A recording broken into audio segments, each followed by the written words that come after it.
एक पुरानी कहानी है नीलवन नामी बादशाहत की।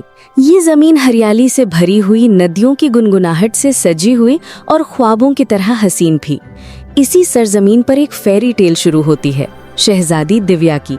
वो चांद की तरह रोशन, दिल की तरह नर्म और इल्म की प्यासी थी। बचपन से ही किताबों और कहानियों के साथ ही दिव्या ने अपने बाप की आगोश में मोहब्बत और हिफाजत देखी। राया के लिए वो एक फरिश्ता थी, मगर किस्मत के खेल अजीब होते हैं। एक दिन का सुकून दूसरे दिन के तूफान में बदल जाता है। कहानी का वो लम्हा करीब था जब एक प्यारी प्रिंसेस की जिंदगी पल भर में बदलने वाली थी। धोखे, साजिश और जहर से भरी राहों में उसे खुद अपनी रोशनी बनना था। ये कहानी सिर्फ मोहब्बत या जुदाई की नहीं, बल्कि एक जादुई दुनिया की है, जहाँ सच्चाई और हौसला सबसे बड़ी ताकत साबित होते हैं। शहजादी दिव्या का बचपन किताबों और ख्वाबों के साए में गुजरा। नीलवन की इस रोशनी भरी सरजमीन पर उसका कमरा हमेशा इल्म के चिराग से जगमगाता रहता। वो हर किताब को दोस्त समझती और हर लफ्ज से नया सबक हासिल करती। रियाया के लिए वो सिर्फ शहजादी नहीं, बल्कि उम्मीद की किरण थी। उसकी जिंदगी में एक पुराना साथी भी था, सिपाह सालार। वो दोनों बचपन से एक दूसरे को जानते थे, एक दूसरे के राजदार और दोस्त थे।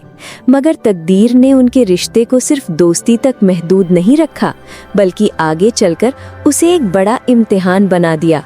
वक्त गुजरता गया और सब कुछ पुरसुकून दिखाई देने लगा, मगर तकदीर की हवाओं में एक तूफान छुपा हुआ था। अचानक बादशाह की तबीयत बिगड़ने लगी। उसके जिस्म पे कांटे चुभने लगते, खुजली और जख्म उसके बदन को चीरने लगते। चंद ही दिनों में वो निढाल हो गया और महल की फिजाओं में खौफ फैल गया। शहजादी दिव्या बेबस होकर अपने वालिद को तड़पते देखती रही। रियाया दुआओं में मसरूफ थी, मगर शिफा ना मिली। आखिर वो दिन आया जब बादशाह की सांसें थम गईं और दिव्या की दुनिया अंधेरों में डूब गई। मगर ये कहानी का इख्तिताम नहीं था। शहजादी दिव्या के दिल में एक खला सा भर गया था।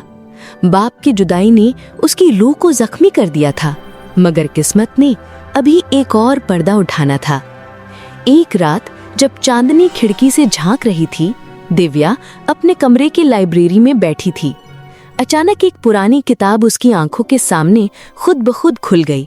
उसके औराक से नीला नूर फूटने लगा। कमरे की दीवारें जैसे पिघलने लगीं और लम्हों में दिव्या को खुद को एक नई दुनिया में पाया। ये दुनिया किसी ख्वाब से कम न थी। आसमान नीला और रोशन था, दरख्तों पर चमकते पत्तों से रोशनी झरक रही थी। झीलों का पानी आईने की तरह साफ और तितलियां सितारों की तरह चमक रही थी। ये थी नीली दुनिया, एक ऐसी जादुई सरजमीन जो सिर्फ मुकद्दर वालों को नजर आती थी। वहां के मकीन दिव्या को देखकर खुश हुए और कहा, ये दुनिया उन लोगों को रास्ता देती है जो अपनी असल ताकत ढूंढने निकलते हैं। दिव्या को लगा जैसे उसे नई जिंदगी मिल गई हो।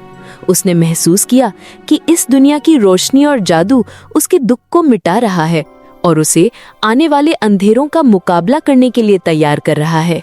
नीली दुनिया की रोशनी ने शहजादी दिव्या के दिल में हिम्मत जगा दी थी।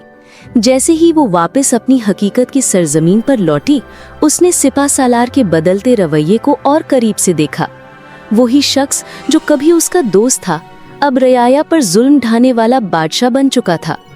एक दिन महल की खादिमा ने सच्चाई आश्कार की। वही सिपा सालार जिस पर सब भरोसा करते थे, दरअसल बादशाह की मौत का जिम्मेदार था। उसने जहर देकर दिव्या के वालिद को मार डाला था और अब दिव्या को भी खत्म करने का मंसूबा बना रहा था। दिव्या ने फैसला किया कि अब खामोश रहना मुमकिन नहीं। सुबह होते ही उसने दरबार में कदम रखा। उसके चेहरे पर नीली दुनिया की रोशनी झलक रही थी। सिपाही भी उसके साथ खड़े हो गए। सिपा सालार ने सफाई देने की कोशिश की, मगर हकीकत के सामने उसका गुरूर टूट गया। सिपा सालार का जुर्म सबके सामने साबित हो गया। सिपाहियों ने उसे गिरफ्तार किया और दरबार में फैसला सुनाया गया। दिव्या ने उसके साथ वैसा ही सुलूक किया जैसा उसने बादशाह के साथ किया था, जहर के बदले जहर। राया ने सुख का सांस लिया और दिव्या को अपनी असल मलिका के तौर पर कबूल किया। उसने अपनी बादशाहत को मोहब्बत, इंसाफ और इल्म के चिराग से रोशन किया। दिव्या जान गई थी कि अंधेरों को रोशनी में बदलना सिर्फ एक सच्चे दिल वाले की ताकत है। असल ताकत हुस्न या दौलत नहीं, बल्कि सच्चाई, हौसला और रहम दिल है। अंधेरों से लड़ने वाला दिल ही सल्तनत को रोशनी बख्शता है।